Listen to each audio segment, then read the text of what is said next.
Welcome back. അപ്പോൾ C ടെറ്റിൻ്റെ social സ്റ്റഡീസിൽ chapter 1 നമ്മൾ already കണ്ടു. ഇനി ചാപ്റ്റർ 2 ദ ഏർലിയസ്റ്റ് സൊസൈറ്റീസ്. ഇപ്പോൾ ഈ ഒരു പോർഷനിൽ നിന്ന് 2 to 4 ക്വസ്റ്റ്യൻസ് ചോദിക്കാറുണ്ട്. അപ്പോൾ ഈ ചാപ്റ്റർ വളരെ ഇമ്പോർട്ടൻ്റ് ആണ്. ഇപ്പോൾ pre historic sites, stone tools, rock paintings, palaeolithic, mesolithic, neolithic ഏജസിനെ കുറിച്ചൊക്കെ ക്വസ്റ്റ്യൻസ് വരാറുണ്ട്. അപ്പോൾ എന്താണ് ദ ഏർലിയസ്റ്റ് സൊസൈറ്റീസ് എന്നുകൊണ്ട് അർത്ഥമാക്കുന്നത്? അതായത് ഇന്ത്യൻ സബ് കോണ്ടിനെൻറ്റിൽ ഏകദേശം 2 മില്യൺ ഇയേഴ്സ് ഒക്കെ ജീവിച്ചിരുന്ന ഒരു സൊസൈറ്റി അല്ലെങ്കിൽ ഒരു സമൂഹത്തിനെയാണ് നമ്മൾ ഏർലിയസ്റ്റ് സൊസൈറ്റീസ് എന്ന് പറയുന്നത്. അപ്പോൾ ഈ പീപ്പിളിനെ കുറിച്ച് നോക്കുകയാണെങ്കിൽ ഇവർ മെയിനായിട്ടും ഹണ്ടർ ഗ്യാദറേഴ്സ് ആയിരുന്നു. അതായത് ആനിമൽസിനെ ഹണ്ട് ചെയ്യുക, ഫിഷിങ്, അതുപോലെ തന്നെ ഫ്രൂട്ട്സ് ഇതെല്ലാം കളക്ട് ചെയ്ത് സർവൈവ് ചെയ്തിരുന്ന ആളുകളാണ്. അപ്പം മെയിനായിട്ടുള്ളൊരു ഒക്യുപ്പേഷൻ എന്ന് പറയുന്നത് എന്തുതന്നെയായിരുന്നു? ഹണ്ടിങ് തന്നെയായിരുന്നു. അപ്പോൾ ഇവരെ ഹണ്ടർ ഗ്യാദറേഴ്സ് എന്നും വിളിക്കുന്നുണ്ട്.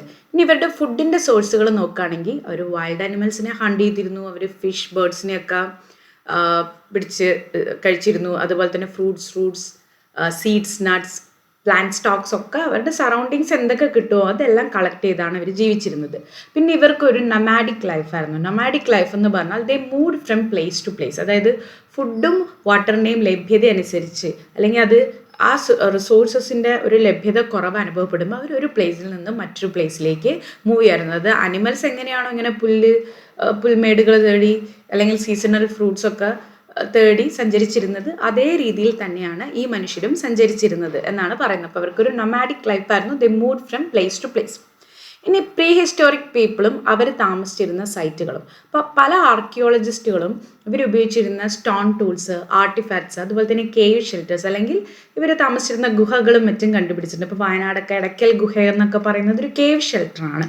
അപ്പോൾ അത്തരത്തിലുള്ള കേവ് ഷെൽട്ടറുകൾ കണ്ടുപിടിച്ചിട്ടുണ്ട്. ഇനി സ്റ്റോൺ ടൂൾസ് എന്തിനാണ് അവർ ഉപയോഗിച്ചിരുന്നത് എന്ന് നോക്കുകയാണെങ്കിൽ മീറ്റ് കട്ട് ചെയ്യാൻ, ബോൺസ് കട്ട് ചെയ്യാൻ, അതുപോലെ തന്നെ മരങ്ങളിൽ നിന്നുള്ള അതിൻ്റെ ബാർക്ക് അല്ലെങ്കിൽ മരത്തൊലിയൊക്കെ സ്ക്രാപ്പ് ചെയ്തെടുക്കാൻ, അനിമൽ സ്കിന്ന് റിമൂവ് ചെയ്യാൻ, ഫ്രൂട്ട്സ് മുറിക്കാൻ അല്ലെങ്കിൽ ചോപ്പ് ചെയ്യാൻ, അതുപോലെ തന്നെ മണ്ണിൽ നിന്ന് റൂട്ട്സും മസ്റ്റും ഡിഗ് ചെയ്യാൻ വേണ്ടിയിട്ടൊക്കെ ഇവർ ടൂൾസ് ഉപയോഗിച്ചിരുന്നു. ഇനി പ്രീ ഹിസ്റ്റോറിക് സൈറ്റ്സിൻ്റെ പ്രധാനപ്പെട്ട സ്ഥലങ്ങളാണ്. ഒന്ന് മധ്യപ്രദേശിലുള്ള Bhimbetka, Hunsgi which is a place in Karnataka. അതേപോലെ തന്നെ വളരെ ഇമ്പോർട്ടൻ്റ് ആണ് കുർണൂൾ കേവ്സ്. ഇതുള്ളത് ആന്ധ്രാപ്രദേശിലാണ്. അപ്പോൾ ഇതിനെ ഫാക്ടറി സൈറ്റ്സ് എന്ന് പറയുന്നത് എന്താണെന്ന് നോക്കാം. ഫാക്ടറി സൈറ്റ്സ് എന്ന് പറയുന്നത് ഈ ടൂൾസൊക്കെ, ഈ സ്റ്റോണിൻ്റെ ടൂൾസൊക്കെ ഇവർ മേക്ക് ചെയ്യുന്ന സ്ഥലത്തിനെയാണ് ഫാക്ടറി സൈറ്റ്സ് എന്ന് പറയുക. ഹാബിറ്റേഷൻ സൈറ്റ്സ് എന്ന് പറയുന്നത് എന്തിനെയാണ്? ഈ കേവ്സും അതുപോലെ തന്നെ ഈ റോക്ക് ഷെൽട്ടേഴ്സ് ഒക്കെ ഉണ്ട്. ഇവിടെയാണ് ആളുകൾ താമസിച്ചിരുന്നത്. അപ്പോൾ അതിനെ ഹാബിറ്റേഷൻ സൈറ്റ് എന്ന് പറയും. ഒരു ടൂൾസ് മേക്ക് ചെയ്യുന്ന സ്ഥലത്തെ ഫാക്ടറി സൈറ്റ്സ് എന്ന് പറയും. ഇത് ഇമ്പോർട്ടൻ്റ് ആണ്. ഇനി റോക്ക് ഷെൽട്ടേഴ്സ് നമുക്ക് കാണാം. മെയിൻലി ഫൗണ്ട് എന്ന് പറയുന്നത് വിന്ധ്യ റേഞ്ചിലും ഡെക്കാൻ പ്ലേറ്റിലും ആണ്.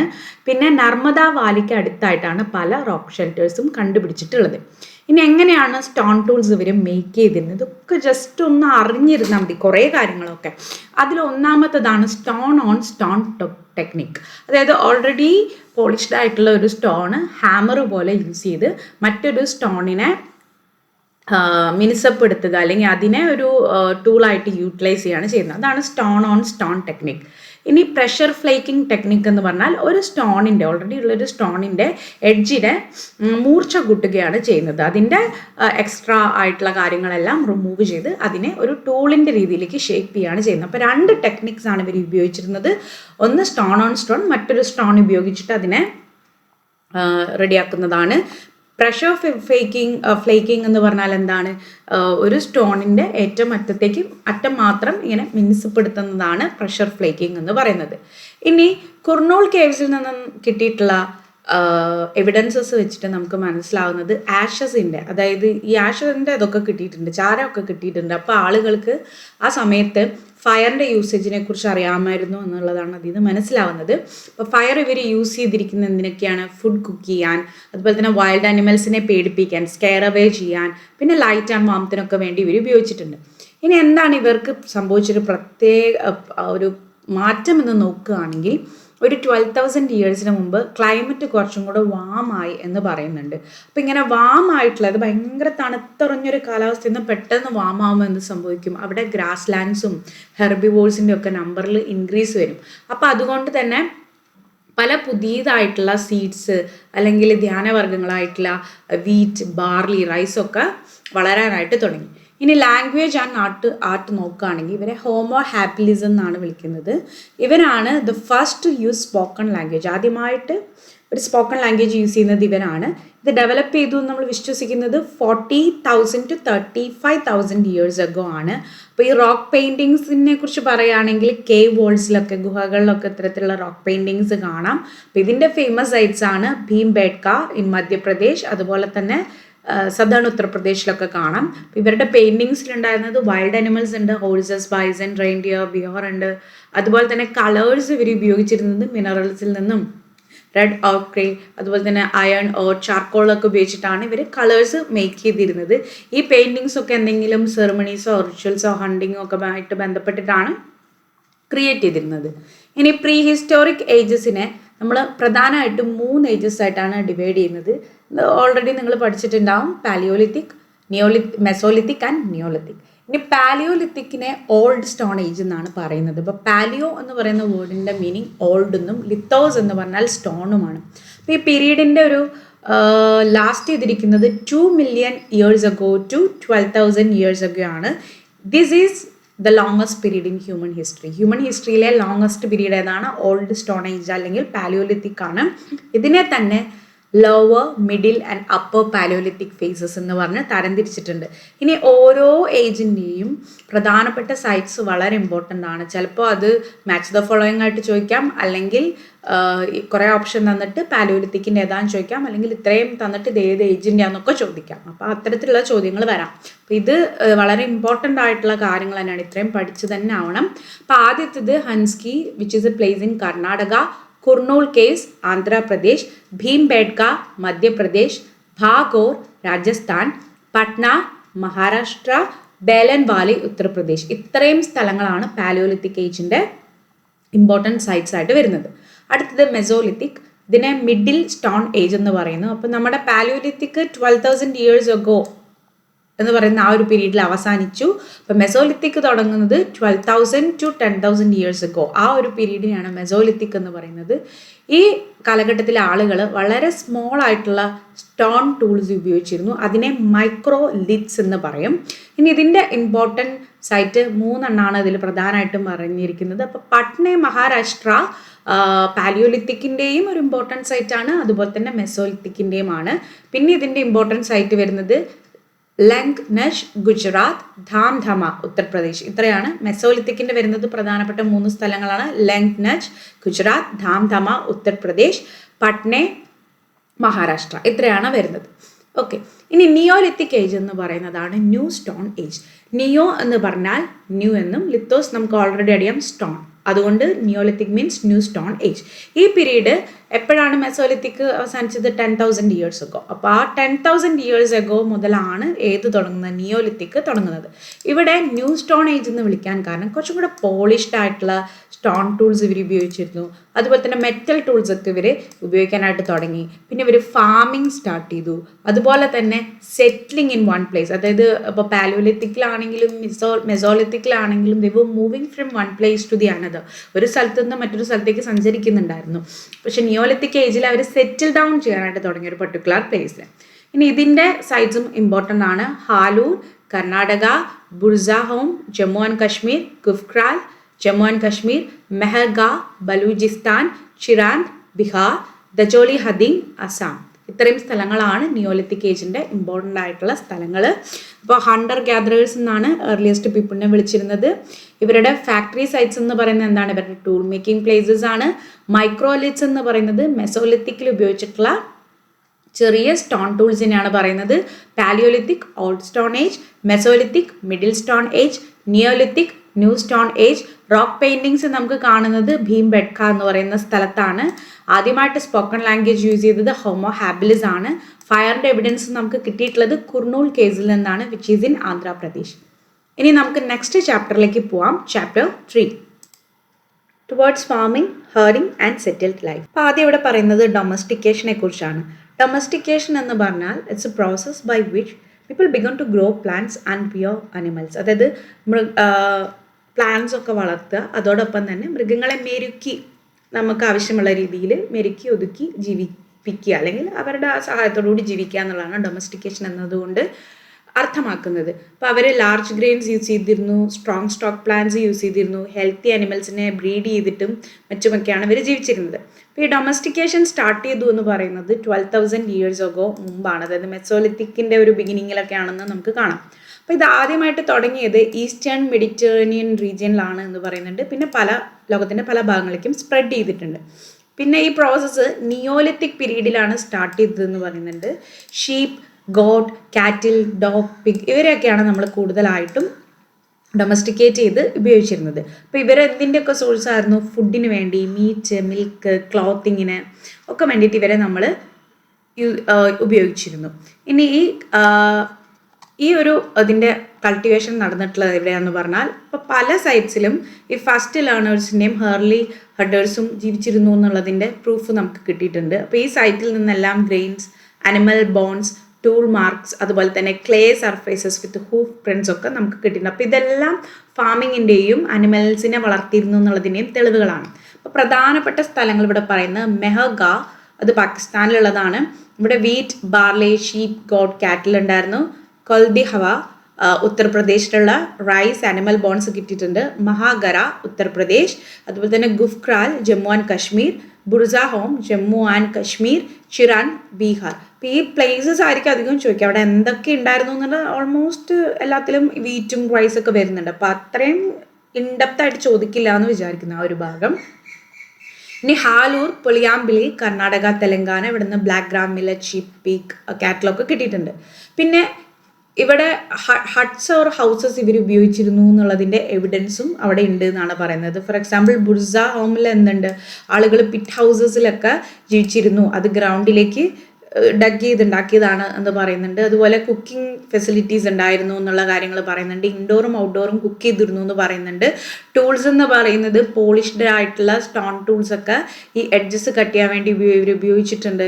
അതുപോലെ തന്നെ മോട്ടാറും പെസ്റ്റിലും ഒക്കെ ഗ്രെയിൻസ് ഒക്കെ പ്ലാന്റ്സ് ഒക്കെ ഗ്രിൻഡ് ചെയ്യാൻ വേണ്ടി യൂസ് ചെയ്തിരുന്നു എന്ന് പറയുന്നുണ്ട്.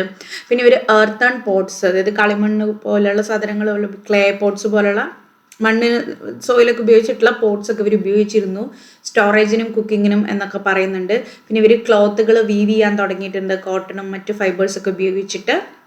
കൾച്ചറൽ ലൈഫ് നോക്കുകയാണെങ്കിൽ ദേ സാങ്, ദേ ഡാൻസ്ഡ്, അവരവരുടെ ഹട്ട്സ് ഡെക്കറേറ്റ് ചെയ്തിട്ടുണ്ട്, കൾച്ചറൽ സോഷ്യൽ ഇവൻറ്റ്സിൽ ടേക്ക് പാർട്ട് ചെയ്തിട്ടുണ്ട്. സോഷ്യൽ സ്ട്രക്ചറിൽ നോക്കുകയാണെങ്കിൽ ട്രൈബ്സ് ആയിട്ടാണ് ഇവർ ജീവിച്ചിരുന്നത്. സ്മോൾ വില്ലേജസിൽ made up of a group of families ആയിട്ടാണ് ഇവർ ജീവിച്ചിരുന്നത്. 2-3 ജനറേഷനൊക്കെ ഒരുമിച്ച് ജീവിച്ചിരുന്നു എന്ന് പറഞ്ഞു.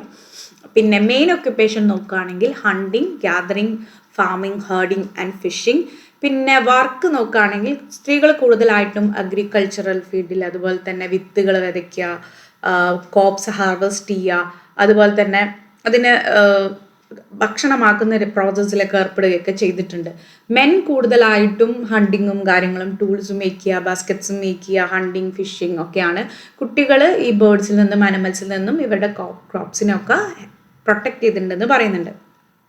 ഇനി കൾച്ചറൽ ലൈഫ് നോക്കുകയാണെങ്കിൽ ഇവർക്ക് ട്രൈബൽ സൊസൈറ്റി ആയിരുന്നു. ഇവരുടെ ലാംഗ്വേജ്, മ്യൂസിക്, സ്റ്റോറീസ് ആൻഡ് പെയിൻറ്റിങ്സിന് ഒരു റിച്ച് ട്രഡീഷൻ തന്നെയുണ്ട്. And they also believed in gods and goddesses. Important sites നോക്കുകയാണെങ്കിൽ ഒന്ന് മെഹഗറ ആണ്. ഇതുള്ളത് ബലൂചിസ്ഥാനിലാണ്. അപ്പോൾ ഇതൊരു ഫെർട്ടൈൽ പ്ലെയിൻ ആണ് near the Bolan pass in the present day പാകിസ്ഥാനാണ് ഇപ്പോൾ ഇത് ഉള്ളത്. അപ്പോൾ ഈ സൈറ്റ് ആര് ഡിസ്കവർ ചെയ്തു എന്നുള്ളത് ചിലപ്പോൾ ചോദിക്കാം. ഇത് എക്സ്കവേറ്റ് ചെയ്തിരിക്കുന്നത് ജോൺ ഫ്രാങ്കോയി ജെറിജയാണ് and Catherine Jarrige in 1974. This is important. Mehrgarh present day പാകിസ്ഥാനിലാണ് ഉള്ള ഒരു സ്ഥലമാണ്. ഇത് എക്സ്കവേറ്റ് ചെയ്തിരിക്കുന്നത് Jean Francois Jarrige and Catherine ജെറിജെയാണ്. ഇനി ഇതിൻ്റെ ഇമ്പോർട്ടൻസ് എന്ന് പറയുന്നത് oldest villages in South Asia ആണ്. അത് ചിലപ്പോൾ ചോദിക്കാം, which is the oldest villages in South Asia. അതുപോലെ തന്നെ ഏർലി ഫാമിംഗ് ആൻഡ് ഹേർഡിൻ്റെ എവിഡൻസ് ഇവിടെ നിന്ന് കിട്ടിയിട്ടുണ്ട്. അതുപോലെ തന്നെ this is the first site that shows the cultivation of wheat and barley and the rearing of sheep and goats. ഇനി believes നോക്കുകയാണെങ്കിൽ ഈ people they believed in life after death. അതുപോലെ തന്നെ ഡെഡ് ബോഡീസ് ഒക്കെ ബറി ചെയ്തിട്ടുണ്ടായിരുന്നു along with objects of daily use. അപ്പോൾ അടുത്തതാണ് ഡജോലി Hardinge, Assam. ഇത് എൻ്റെ ലൊക്കേഷൻ എന്ന് പറയുന്നത് ആസാമിൻ്റെ ഹിൽസിലാണ്. ബ്രഹ്മപുത്ര വാലിക്ക് അടുത്തുള്ളതാണ് Daojali Hading. And this is also close to China and Myanmar. ഇതിൻ്റെ ഡിസ്കവറി നടന്നിരിക്കുന്നത് 1961 ഡിസ്കവറി ചെയ്തിട്ടുള്ള വർഷങ്ങൾ ഇമ്പോർട്ടൻ്റ്. അപ്പോൾ ഇവിടെ നിന്നും സ്റ്റോൺ ടൂൾസ് കണ്ടുപിടിച്ചിട്ടുണ്ട്, pottery, grain cultivation, food preparation ഒക്കെ എവിഡൻസുകൾ കണ്ടുപിടിച്ചിട്ടുണ്ട്. ഒരു സ്പെഷ്യൽ ടൂൾസ് യൂസ് ചെയ്തിരുന്നു, ഫോസിൽ വുഡിൽ നിന്നൊക്കെ ഉപയോഗിച്ചിട്ടുള്ള സ്പെഷ്യൽ ടൂൾസ് അവർ ഉപയോഗിച്ചിരുന്നു. അതുപോലെ തന്നെ ജേഡേറ്റ് എന്ന് പറയുന്ന ഒരു സ്റ്റോൺ ഉണ്ട്, ചൈനയിൽ നിന്നും കൊണ്ടുവന്നതാണ്, അത് അവർ യൂസ് ചെയ്തിരുന്നു. അപ്പോൾ ഡൊമസ്റ്റിക്കേഷൻ സ്റ്റാർട്ട് ചെയ്തത് 12,000 years ഒക്കെയാണ്. ഫസ്റ്റ് ഹെർഡേഴ്സ് എന്ന് പറയുന്നത് ആരാണ്? നിയോലിത്തിക് പീപ്പിൾ ആണ്. അതിനർത്ഥം ആട്ടിടയന്മാർ അല്ലെങ്കിൽ ഇടയന്മാർ എന്നുള്ള അർത്ഥമാണ്. അപ്പോൾ നിയോലിത്തിക് പീപ്പിൾ ആണ് ആദ്യത്തെ ആട്ടിടയന്മാർ അല്ലെങ്കിൽ ഫസ്റ്റ് ഹെർഡേഴ്സ് എന്ന് പറയുന്നത്. പിന്നെ പിറ്റ് ഹൗസസ് കണ്ടുപിടിച്ചിട്ടുള്ള സ്ഥലമാണ് ബുർസാഹോം. ഓൾഡസ്റ്റ് ഫാമിംഗ് വില്ലേജ് ആണ് മഹാഗാ. ഇതിപ്പോൾ പ്രസൻറ്റ് ഡേ പാകിസ്ഥാനിലാണ് ഉള്ളത്. പിന്നെ ആസാമിലുള്ള സൈറ്റിൻ്റെ പേരാണ് ഡജോലി ഹാഡിംഗ്. അതുപോലെ തന്നെ ഏർലി ഫാമിങ്ങിനെ കുറിച്ചിട്ടുള്ള സ്റ്റഡീസ് ഒക്കെ നടക്കുമ്പോൾ ഈ കൾട്ടിവേഷനിൽ നിന്നും അതിൻ്റെ എവിഡൻസസും മറ്റു കാര്യങ്ങളും കിട്ടിയിട്ടുണ്ട്. ഇനി നെക്സ്റ്റ് ചാപ്റ്റർ ആണ് ചാപ്റ്റർ 4, ദ ഫാസ്റ്റ് സിറ്റീസ്. ഇവിടെ Harappan which is also known as Indus valley സിവിലൈസേഷനെ കുറിച്ചാണ് പറയുന്നത്. അത് ഹാരപ്പൻ സിവിലൈസേഷനെ വിളിക്കുന്ന മറ്റൊരു പേരാണ് ഇൻഡസ് വാലി. ഈ ഒരു ചാപ്റ്ററിൽ നിന്നും ഒരു ക്വസ്റ്റ്യനൊക്കെയാണ് മാക്സിമം ചോദിച്ചിട്ടുള്ളത്. ഇപ്പോൾ ഹാരപ്പൻ സൈറ്റ്സിൻ്റെ ഇമ്പോർട്ടൻസ്, അതുപോലെ തന്നെ discovery of civilization, town planning, എന്തൊക്കെയാണ് അതിൻ്റെ കോസസ് ഓഫ് ഇറ്റ്സ് ഡിക്ലൈൻ, അത് നശിച്ചു പോകാൻ അല്ലെങ്കിൽ അതില്ലാതായി പോകാനുള്ള കാരണങ്ങളൊക്കെയാണ് മെയിനായിട്ട് ചോദിച്ചിരിക്കുന്നത്. ഇനി ഇൻട്രൊഡക്ഷൻ നോക്കുകയാണെങ്കിൽ ഇൻഡസ് വാലി സിവിലൈസേഷൻ എന്ന് പറയുന്നത് ഏൻഷ്യൻ ബ്രൗൺസ് ഏജ് സിവിലൈസേഷൻ്റെ ഭാഗമായിട്ടുള്ള ഒന്നാണ്. അപ്പോൾ ഇതിൻ്റെ ഒരു ഏരിയ, ഇൻഡസ് വാലി സിവിലൈസേഷൻ്റെ ഒരു ഏരിയ നോക്കുകയാണെങ്കിൽ നോർത്ത് ഈസ്റ്റ് അഫ്ഗാനിസ്ഥാനിൽ നിന്നും പാകിസ്ഥാനിലൂടെ നോർത്ത് വെസ്റ്റ് ഇന്ത്യയുടെ ഇപ്പോൾ നമുക്ക് ഈ ഗുജറാത്ത്, രാജസ്ഥാൻ ഈ ഒരു ഭാഗം ഒക്കെയാണ് ഈ ഹാരപ്പൻ സിവിലൈസേഷൻ്റെ ഭാഗമായിട്ട് പറയുന്നത്. പിന്നെ 3 ഏർലിയസ്റ്റ് സിവിലൈസേഷൻസ് ആണ് നമ്മുടെ വേൾഡിൽ തന്നെ ഉള്ളത്, ഈജിപ്തും മെസപ്പൊട്ടോമിയയും. അപ്പോൾ ഈജിപ്ത് ആൻഡ് മെസപ്പൊട്ടോമിയയുടെ ഒപ്പം തന്നെയുള്ള മറ്റൊരു ഏർലിയസ്റ്റ് സിവിലൈസേഷൻ എന്ന് അറിയപ്പെടുന്നത് ഹാരപ്പൻ സിവിലൈസേഷൻ അല്ലെങ്കിൽ ഇൻഡസ് വാലി സിവിലൈസേഷൻ ആണ്. എന്തുകൊണ്ടാണ് അതിന് ഇൻഡസ് വാലി എന്ന് വിളിക്കുന്നത് എന്നുള്ളത് നമുക്കറിയാം, സിന്ധു നദിയുടെ തീരത്തുള്ള സംസ്കാരം എന്നുള്ള രീതിയിലാണ്. ഇനി ഹാരപ്പൻ്റെ ഡിസ്കവറിയെ കുറിച്ചാണ് പറയുന്നത്. ഇത് ഇമ്പോർട്ടൻ്റ് ആണ്. അപ്പോൾ 1842 ചാൾസ് മേസൺ ആണ് ഈ റൂയിൻസ് ഓഫ് ഹാരപ്പനെ കുറിച്ച് ആദ്യമായിട്ട് ഈ ഹാരപ്പനെ കുറിച്ച് ഡിസ്ക്രൈബ് ചെയ്യുന്നത് ചാൾസ് മേസൺ ആണ്. 1856 general Alexander Cunningham, we already know him. ആരാണ് അദ്ദേഹം? The father of Indian archaeology. അപ്പോൾ അലക്സാണ്ടർ കണ്ണിങ്ഹാം ആണ് ഈ ഹാരപ്പ വിസിറ്റ് ചെയ്യുന്നതും അവിടെ എന്ത് കൺസ്ട്രക്ട് ചെയ്യുന്നതും Karachi Lahore railway line construct ചെയ്യുന്നതും. 1921 സർ ജോൺ മാർഷൽ ആണ് അവിടുത്തെ first major excavation carry out ചെയ്തത്. അങ്ങനെയാണ് ആ ഒരു സിവിലൈസേഷനെ കുറിച്ച് നമുക്ക് ഒരു ഡിസ്കവറി തന്നെ സംഭവിക്കുന്നത്. ഓക്കെ, അപ്പോൾ ഇവിടെ 1842 ചാൾസ് മേസൺ ഫസ്റ്റ് ഡിസ്ക്രൈബ് ചെയ്ത ആളാണ്. 1856 ജനറൽ അലക്സാണ്ടർ കണ്ണിങ്ഹാം അവിടെ വിസിറ്റ് ചെയ്ത് അദ്ദേഹം അവിടെ ഒരു Karachi Lahore railway line create ചെയ്തു. 1921 സർ ജോൺ മാർഷൽ ആണ് അവിടുത്തെ ഫസ്റ്റ് മേജർ എക്സ്കവേഷൻ ചെയ്യുന്നതും അങ്ങനെ ആ ഒരു സിവിലൈസേഷനെ കുറിച്ചുള്ള ഡിസ്കവറി നടക്കുന്നതും. ഇനി ഈ സിവിലൈസേഷൻ്റെ ഒരു ഡേറ്റ് നോക്കുകയാണെങ്കിൽ 2500 BC to 1750 BC. ഇപ്പോൾ BC നമ്മൾ എപ്പോഴും പറഞ്ഞു കൂടിയ സംഖ്യയായിരിക്കും മുമ്പിൽ വരിക, അതിൽ നിന്നും കുറഞ്ഞ സംഖ്യയിലേക്കാണ് വരും. അപ്പോൾ 2500 BC to 1750 BC. ഇനി ഇത് എത്രത്തോളം പഴക്കമുണ്ട് അല്ലെങ്കിൽ എത്രത്തോളം ഏതാണ് ഇതിൻ്റെ കാലഘട്ടം എന്നൊക്കെ നിർണ്ണയിക്കാൻ വേണ്ടി ഉപയോഗിച്ചിരിക്കുന്ന മെത്തേഡ് ചിലപ്പോൾ ചോദിക്കാം. ഇതാണ് കാർബൺ 14 ഡേറ്റിംഗ്. അതായത് ഈ ഓർഗാനിക് മെറ്റീരിയൽസിൻ്റെ ഒക്കെ ഏജ് ഡിറ്റർമൈൻ ചെയ്യാൻ വേണ്ടി ഉപയോഗിക്കുന്ന റേഡിയോ കാർബൺ യൂസ് ചെയ്തിട്ട് അല്ലെങ്കിൽ by measuring radio carbon measure ചെയ്തുകൊണ്ട് അതിൻ്റെ ഏജ് ഡിറ്റർമൈൻ ചെയ്യുന്ന ഒരു മെത്തേഡാണ് കാർബൺ 14 ഡേറ്റിംഗ്. അതാണ് ഇതിൽ യൂസ് ചെയ്തിരിക്കുന്നത്. ഇനി ഹാരപ്പൻ സിവിലൈസേഷൻ്റെ ഫീച്ചേഴ്സ് നോക്കുകയാണെങ്കിൽ ജമ്മു ആൻഡ് കശ്മീരിലെ മാണ്ട എന്ന് പറയുന്ന സ്ഥലത്ത് നിന്നും ഇൻ ദ നോർത്ത് ടു ദൈമാബാദ്, മഹാരാഷ്ട്രയിലുള്ള ദൈമാബാദിലേക്ക്, അതുപോലെ തന്നെ അലംഗിർപൂർ ഇൻ ഉത്തർപ്രദേശ്, അതുപോലെ തന്നെ അഫ്ഗാനിസ്ഥാനിലെ സുദ്കാഗണ്ടൂർ ഇൻ ദ വെസ്റ്റ്. അപ്പോൾ ഇത്രയും സ്ഥലങ്ങളാണ് ഇതിൽ കവർ ചെയ്തിരിക്കുന്നത്. അപ്പോൾ ഇതിൻ്റെ മേജർ സൈറ്റ്സ് നമ്മൾ ഫൗണ്ട് ചെയ്തിരിക്കുന്നത് പഞ്ചാബ്, സിന്ധ്, ഗുജറാത്ത്. അത് നിങ്ങൾക്ക് ഓർക്കളപ്പായിരിക്കും. പഞ്ചാബ്, സിന്ധ്, ഗുജറാത്ത്, പിന്നെ രാജസ്ഥാൻ, ഹരിയാന, ഉത്തർപ്രദേശ്, ബലൂചിസ്ഥാൻ, അത് പ്രസന്റ് ഡേ പാകിസ്ഥാനിലാണുള്ളത്, അഫ്ഗാനിസ്ഥാൻ. ഇത്രയും ഭാഗത്താണ് ഹാരപ്പൻ സിവിലൈസേഷൻ സ്പ്രെഡ് ചെയ്ത് കിടക്കുന്നത്. ഈ ക്വസ്റ്റ്യൻ അല്ലെങ്കിൽ ഈ ഒരു പോയിന്റ് ഇമ്പോർട്ടൻ്റ് ആണ്.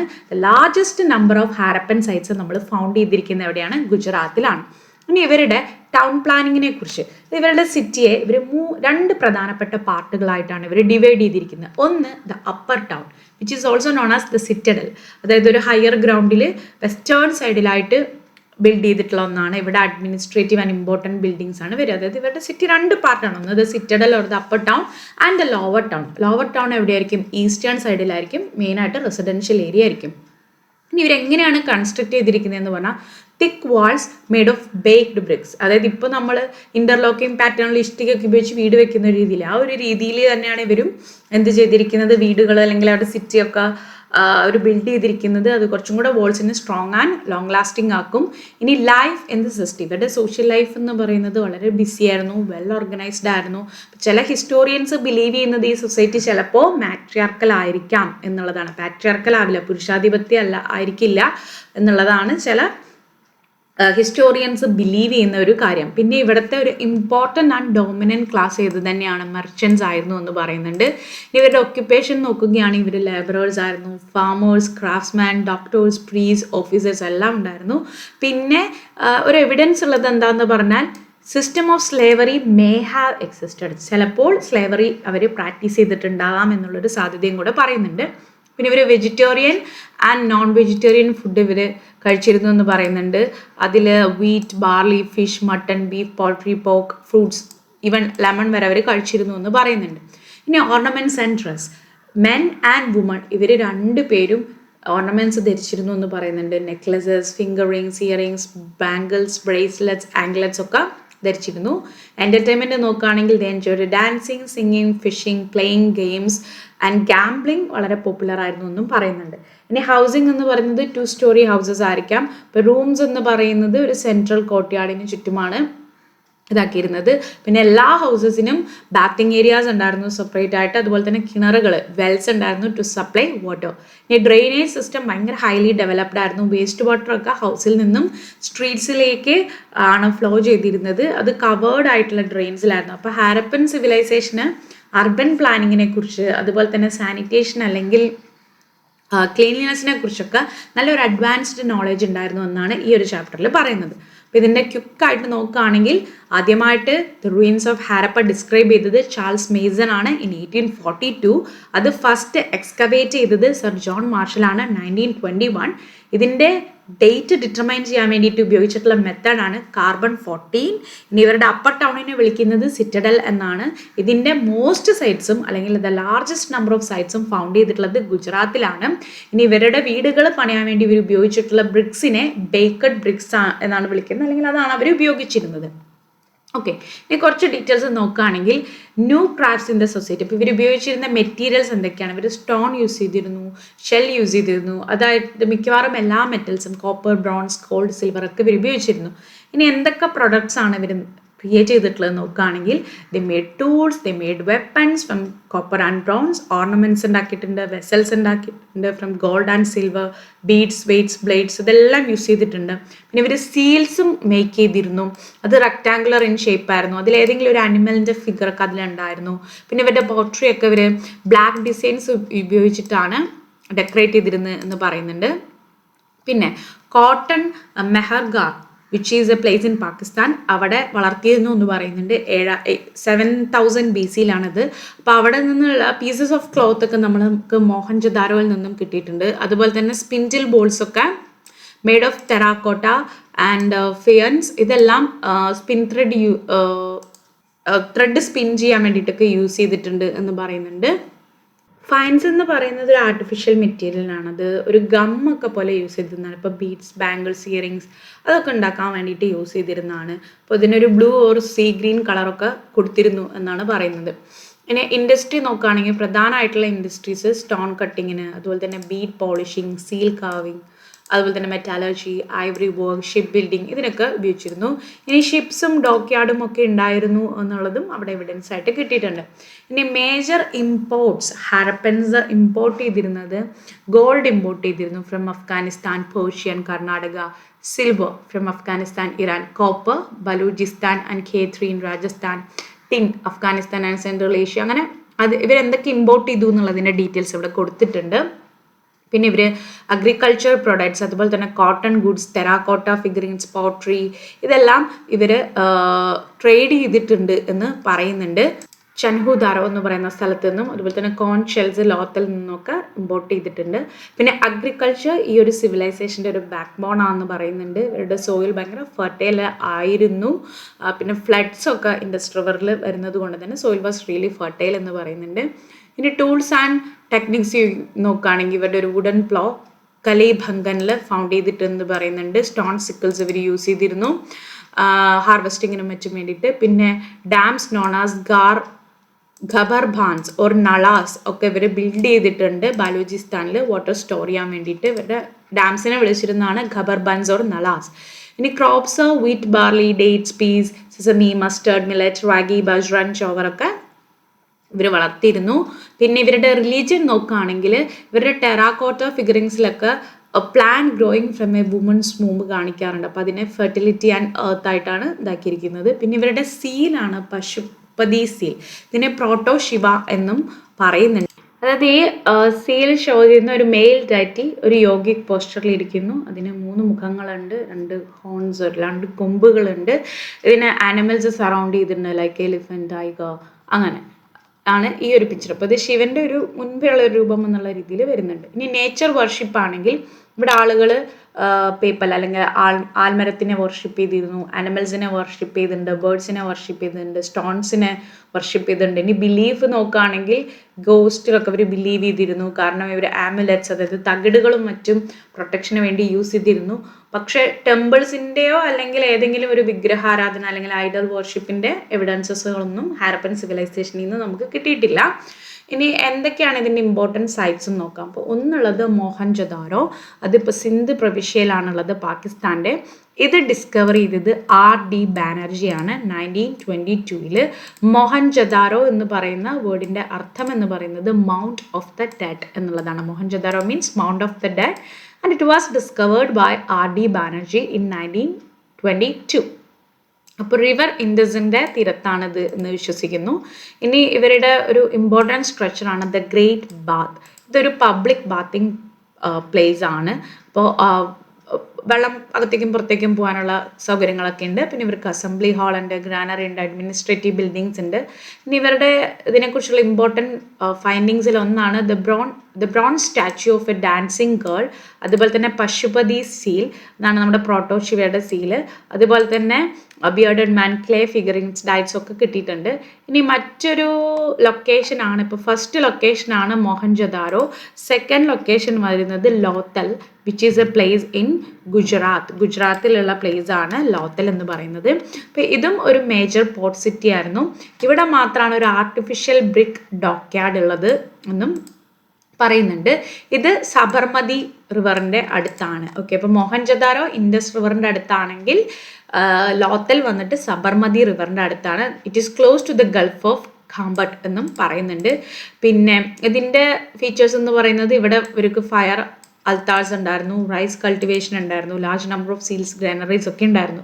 മൂന്നാമത്തെ ഇമ്പോർട്ടൻറ്റ് ഹാരപ്പൻ സിവിലൈസേഷൻ്റെ സെൻറ്ററാണ് Kalibangan which is in Rajasthan. Kali means black എന്നുള്ളതാണ് അർത്ഥം. അപ്പോൾ ഭംഗൻ മീൻസ് ബാംഗിൾസ്. ഇപ്പോൾ ബ്ലാക്ക് ബാംഗിൾസ് എന്നാണ് ഈ വേർഡിൻ്റെ അർത്ഥം. ഇത് പ്രോട്ടോ ഹാരപ്പൻ അതുപോലെ തന്നെ ഹാരപ്പൻ ഫേസസ്, അത് ഹാരപ്പൻ സിവിലൈസേഷന് മുമ്പുള്ള ഇതും അതുപോലെ തന്നെ ഹാരപ്പൻ ഫേസും രണ്ടും ഇതിൽ കാണിക്കുന്നുണ്ട് എന്ന് പറയുന്നുണ്ട്. പിന്നെ പ്ലഫ്ഡ് ഫീൽഡ്സും പ്ലാറ്റ്ഫോംസ് വിത്ത് 5 ഫയർ അൽത്താസ് ഒക്കെ ഇവർക്ക് ഉണ്ടായിരുന്നു എന്ന് പറയുന്നുണ്ട്. നാലാമത്തെ പ്ലേസ് ആണ് Dholavira which is in Gujarat. ഇത് Khadir Bet island in the Rann of കച്ചിൻ്റെ ഖാദിർ ബേത്ത് ഐലൻഡിലാണ് ധോലവീര ഉള്ളത്. ഇവരുടെ സിറ്റിയെ 3 പാർട്ടായിട്ട് ഡിവൈഡ് ചെയ്തിട്ടുണ്ട്. ഇവരുടെ ഹാരപ്പൻ റൈറ്റിങ്ങിൻ്റെ എവിഡൻസ് ഒക്കെ ഉണ്ട്. ഇവരുടെ സൈൻ ബോർഡും മറ്റെല്ലാം നോർത്തേൺ ഗേറ്റ്വേയിൽ കണ്ടുപിടിച്ചിട്ടുണ്ട്. The next place is Inamgaon which is a place in Maharashtra. ഇത് right bank of the Ghod റിവറിൻ്റെ തീരത്താണ്. ഇനി ഇവരുടെ ബറിയൽ പ്രാക്ടീസ് ചോദിച്ചിട്ടുണ്ട്. ഇനം ഗവോണിൻ്റെ ബറിയൽ പ്രാക്ടീസ് ആണ് വളരെ ഇമ്പോർട്ടൻ്റ് ആയിട്ട് ചോദിച്ചിട്ടുണ്ട്. അതായത് അഡൾട്ട്സിനെയൊക്കെ ലേയിങ് സ്ട്രെയിറ്റ് ആയിട്ട് കടത്തിക്കൊണ്ട് അവരുടെ ഹെഡിനെ നോർത്തിലേക്ക് ഫേസ് ചെയ്യുന്ന പോലെ വെച്ചിട്ട് ആണ് ബറി ചെയ്തിരുന്നത്. അപ്പോൾ ഈ ഒരു ബറിയൽ പ്രാക്ടീസ് ഏത് സ്ഥലത്താണെന്നുള്ളത് ചോദിച്ചിട്ടുണ്ട്. ഇനം ഗവോൺ മഹാരാഷ്ട്രയിലുള്ളതാണ്. ഇനി എങ്ങനെയാണ് ഹാരപ്പൻ സിവിലൈസേഷൻ എൻഡ് ചെയ്തത്? ഇവരുടെ ഡിക്ലൈൻ തുടങ്ങുന്നത് ഏകദേശം 3900 ഇയേഴ്സ് അഗോ ആണ്. അപ്പോൾ എന്തൊക്കെയാണ് ഇതിൽ വന്ന ചേഞ്ചസ് എന്ന് പറയുന്നത്? ഇപ്പോൾ നമ്മളൊരു ഏകദേശം 4 സിറ്റീസോളം കണ്ടു. ഏതൊക്കെയാണ് നമ്മൾ കണ്ട cities? The first one is Mohenjodaro, Sindh Provincia, Pakistan, discovered by R.D. Banerjee in 1922. And Mohenjo-daro means Mound of the Dead, which is located on the bank of the river Indus. അവരുടെ ഒരു സംഭവമാണ് great bath, the bronze statue of the dancing girl, Pashupati seal etcetera. അടുത്തത് Lothal, which is a place in Gujarat. ഇതൊരു port സിറ്റിയാണ്. അതുപോലെ തന്നെ ഇവർക്കൊരു artificial brick ഡോക്യാർഡും ഉണ്ട്. ഇനി ഇത് സബർമതി തീരത്തിന് അടുത്താണെന്ന് പറയുന്നുണ്ട്. ഫയർ ആൾത്തേഴ്സ് ആണ് ഇവരുടെ കോൺട്രിബ്യൂഷൻ. പിന്നെ വരുന്നത് കാലിഭംഗനാണ്. കാലിഭംഗൻ രാജസ്ഥാനിലുള്ള ഒരു സ്ഥലമാണ്. ഇതിൻ്റെ അർത്ഥം ബ്ലാക്ക് ബാംഗിൾസ് എന്നാണ്. Proto Harappan and Harappan phases ഇവർ കാണിക്കുന്നതായിട്ട് പറയുന്നുണ്ട്. നാലാമത്തതാണ് Dholavira, which is a place in Gujarat. Khadir Bet island in the Rann of കൊച്ചിൻ്റെ അടുത്താണ്. ഇവർ ഹാരപ്പൻ റൈറ്റിങ്ങിൻ്റെ എവിഡൻസ് ആണ് നമുക്ക് പ്രധാനമായിട്ടും കിട്ടിയിട്ടുള്ളത്. അടുത്തത് ഇനം ഗവോൺ, മഹാരാഷ്ട്ര. ഇത് ഗോദാ റിവറിൻ്റെ ഇതാണ്, which is a regional centre of Bhima valley എന്നുള്ളതും കൂടെ നോക്കുക. പിന്നെ ഇവരുടെ പ്രത്യേകത ബറിയൽ പ്രാക്ടീസ് ആണ്. അഡൽസിനെ ബറി ചെയ്തിരുന്നത് നേരെ കടത്തി ഫേസിനെ നോർത്തിലേക്ക് ഫേസ് ചെയ്യുന്ന പോലെ അവരുടെ ഹെഡ്സിനെ വെച്ചുകൊണ്ടായിരുന്നു. ഇനി ഹാരപ്പൻ സിവിലൈസേഷൻ എൻഡ് ചെയ്തിരിക്കുന്നത് 3900 ഇയേഴ്സ് ഒക്കെയാണ്. അപ്പോൾ ഈ പല സിറ്റീസും അബാൻഡൻ ചെയ്തിട്ടുണ്ട്. അവരുടെ റൈറ്റിംഗ്, സീൽ, സ്റ്റാൻഡേർഡ് വേർഡ്സ് എല്ലാം യൂസ് ചെയ്യാതായിട്ടുണ്ട് എന്ന് പറയുന്നുണ്ട്. അപ്പോൾ എന്തൊക്കെയാണ് പോസിബിൾ റീസൺസ്? അപ്പോൾ ഇത് ചിലപ്പോൾ ചോദിക്കാം. ഒന്നാമത്തെ കാര്യം, ഇവരെല്ലാം തന്നെ ഏതെങ്കിലും ഒരു നദിയുടെ തീരത്താണ് താമസിച്ചിരുന്നത്. അപ്പോൾ ആ നദികളെല്ലാം ഡ്രൈഡ് അപ്പ് ചെയ്തിട്ടുണ്ട് എന്ന് പറയുന്നുണ്ട്. പിന്നെ ലാർജ് സ്കെയിൽ ഡീഫോറസ്റ്റേഷൻ ഇവർ ചെയ്തിട്ടുണ്ട്. കാരണം ബ്രിക്സ് മേക്ക് ചെയ്യാനും മെറ്റൽസ് സ്മെൽറ്റ് ചെയ്യാനും ഒക്കെ വേണ്ടിയിട്ട്. അതുപോലെ തന്നെ ഇവർ വളർത്തിയിരുന്ന പശുമൃഗാദികൾ ഓവർ ഗ്രേസിങ് ചെയ്തിട്ടുണ്ട്. അതായത് ഒരുപാട് തീറ്റയൊക്കെ കഴിക്കുന്നതോടുകൂടി തന്നെ ആ വെജിറ്റേഷനൊക്കെ നശിപ്പിച്ചിട്ടുണ്ട്. എൻവയോൺമെൻറ്റൽ ചേഞ്ചസ് വന്നിട്ട് ഇവരുടെ അഗ്രികൾച്ചറിനെയും സെറ്റിൽമെൻറ്റിനെയും ഒക്കെ ബാധിച്ചിട്ടുണ്ട്. അപ്പോൾ പ്രധാനപ്പെട്ട കാര്യങ്ങളൊന്ന് റിവൈസ് ചെയ്ത് പോവാം. ഡാൻസിങ് ഗേൾ എന്ന് പറയുന്നത് മൊഹൻജദാരോയിൽ നിന്നാണ്. അവിടെ തന്നെ ഉള്ളതാണ് പശുപതി സ്പീൽ. ഡോക്യാർഡ് ഫൗണ്ട് ചെയ്തിരിക്കുന്നത് ലോത്തലിലാണ്, which is a place in Gujarat. കാരണം അതൊരു പോർട്ട് സിറ്റിയാണ് എന്നുള്ളതും കൂടെ ഓർക്കാം. ഇനി ഫയർ ആൾത്തേഴ്സ് ഫൗണ്ട് ചെയ്തിരിക്കുന്നത് കാലിഭംഗനിലാണ്. ഹാരപ്പൻ റൈറ്റിംഗ് ധോലവീരയിലാണ്. ഇനി backbone of civilization, Harappan civilization എന്തായിരുന്നു? അഗ്രികൾച്ചർ ആയിരുന്നു. അപ്പോൾ മേജർ കോസസ് ഓഫ് ഡിക്ലൈൻ എന്താണെന്ന് നോക്കുകയാണെങ്കിൽ റിവർ ഡ്രൈ ആയതും ഡീഫോറസ്റ്റേഷനുമാണ് ഇവരുടെ major causes of the decline of Harappan or the Indus valley civilization. So thank U.